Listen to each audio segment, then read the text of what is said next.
Hello, welcome to the TradeSite U.S. Stocks and Futures Market Preview and Domestic Economic Data Roadmap for the week beginning Monday, March 28th, ending Friday, April 1st, 2016. That's right, April Fool's Day on a Friday, ending the week. What do we have to look forward to this week? Hopefully a lot. It was a pretty slow week this last week. We had some nice stock trades on a couple of days, some big winners on Monday that really made the week. Tuesday was all right. Thursday was not that eventful, but in the futures market had its moments as well. But the volume was really late this week. We'll take a look at that in a minute. It just hasn't been what we like to see. Here's a look at the ES front month futures contract. This is the S&P in daily format and futures, which is a true way to look at the market. You can see we finally swept below the 10-day moving average. Now, we have not closed below that since back in early February, so it's been about 6 weeks. We're playing with it now. If we get a close below that, that could change things up a bit in terms of the direction of the market. Probably start seeing more shorts for once. It's been a while. Most of the scans I'm running don't even turn up the shorts right now. In terms of some of the other data we like to look at, crude oil also trying to break the 10 EMA, closed at 39.45 for the week after spending some time this week back in the 40s for the first time in a while. Here's your gold contract, okay, down 5.3. S&P cash index down 0.77. NDX up 2.97. Stocks down 0.32 on Friday. The whole week, of course, was, not a lot of action. Remember, Friday, not on Friday, by the way, Thursday. Wednesday was the down day. Let's go back to the NDX real quick. Monday and Tuesday, you can see how flat they were. Wednesday was down. Thursday was fairly flat as well. Biotech's gained 14 on Friday, but look how flat this has been for over a month, even though it's got that secret 13 buy signal in there.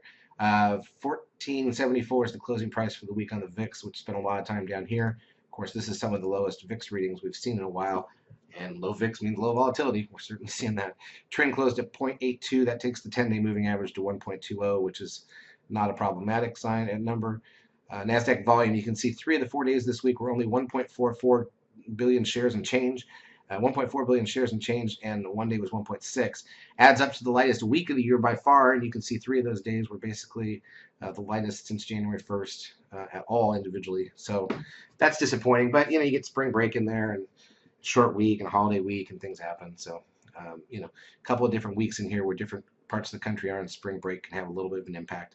You've got an election going on here in the U.S. this year. That tends to lead to certain moments where things slow down and then certain moments where things speed up.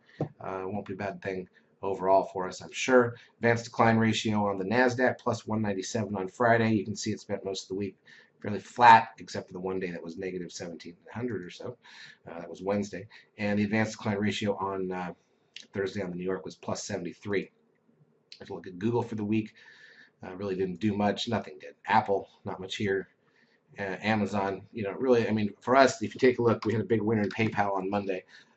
This breakout that you see back on 4 days ago had a nice run for us there. A couple points, a $40 stock. That's the type of stuff that still works. Focus on the daily chart breakouts and the lighter volume stuff. That's where the movement is. Netflix down 1, and this one actually is back under the 10 EMA, but it plays on both sides of it. I'll point out that Amazon looks great. That's going to make the list here for a breakout. On the rare that Amazon goes on the daily chart list for us in our reports, but it'll be there for Monday for sure. Put call ratio closed at 1.047. All right. So what did the week look like? Let's take a look at the intraday action. We'll switch this to 10-minute candles, and keeping in mind, okay, I'm going to slide this a little bit because we were closed on Friday. So this is the very end of last week plus Monday. You can see basically fairly flat opening, fairly flat session, up a little bit for the day after playing a little bit to the downside. Tuesday, gap down, filled the gap after about 90 minutes, tried to go higher over lunch, closed flat for the day again. Wednesday, small gap down and kept heading lower, never filled that gap. Thursday, a bigger gap down and very little volume, and took all day to just kind of make its way back towards filling that gap. So the main point is that the gap from Tuesday's close into Wednesday's open, not filled. Nasdaq side, not much different. Again, we'll slide it over.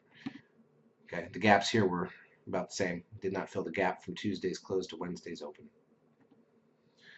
All right. By the way, in terms of total range for the week, here's the S&P again. 36 points, not even that from basically that from high to low. It's not a lot. Remember that the ES right now trades about 18 points per day on average. So that's really 2 days range in 4 days.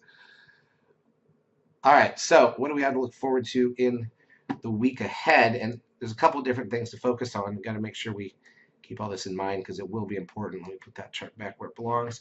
Let's go look at the data. All right, so number one, most of the world, even though the U.S. took the stock market off on Friday, but not banks, we don't have a bank holiday either way for Easter here in the U.S. Very strange, but the stock market's closed. Doesn't happen very often. However, the rest of the world is on bank holiday on Monday, so I would expect Monday to be kind of a bust. We do have some data here in the U.S. in the form of PCE prices, personal income and spending, pending home sales. But again, if that volume looks really light after the first hour, I would just completely back off. When most of the world's not participating, it's not going to help. Tuesday, things will pick up. Everybody's back to it. Case-Shiller 20 City Index, consumer confidence 30 minutes in. I'm looking at Tuesday as being probably the better trading day this week, and I'll tell you why. Because this is the end of the quarter. So Thursday, which is March 31st, will be the quarter, not just the month, the quarter ending statements printing. Usually the mutual funds, the big players already have the stocks about where they want them for that by a day or two in advance. So, you can expect maybe things to slow down a little bit starting Wednesday again. Unfortunately, it's a bad layout to have the end of the quarter be on a Thursday. It just is what it is. So we've got the MBA mortgage index, ADP employment change, crude oil inventories. On Thursday, challenger job cuts, continuing claims and initial claims, Chicago PMI, natty gas. And then on Friday, look at all this. Oh, they duplicated some of this, so it's not all that. Got the non-farm payrolls along with the unemployment rate. We've got construction spending, ISM index, Michigan sentiment, and auto and truck sales. So it's a lot of data coming out on Friday. So here's the thing. Friday might actually be an uptick in action. Very rare to say that, but it's because it's the start of the new quarter and the statements will have printed. So I would say, again, Monday, really low expectations. Matter of fact, if you come in and the volume looks horrible, I'd just walk away because you get hurt. Tuesday, probably the better day. Maybe a little chance Wednesday's still okay. Thursday, typically you would not get much out of the last day of the quarter. Friday, first day of a new quarter, and a lot of data early on. You might get some good action in the morning on Friday, so be ready for that. Charts, as usual, brought to you by eSignal 12. We will be in the lab trying to figure this out, hopefully making some more money. If you've not taken a trial of our services, feel free to do so. We will help you out for a while. Have a great trading week.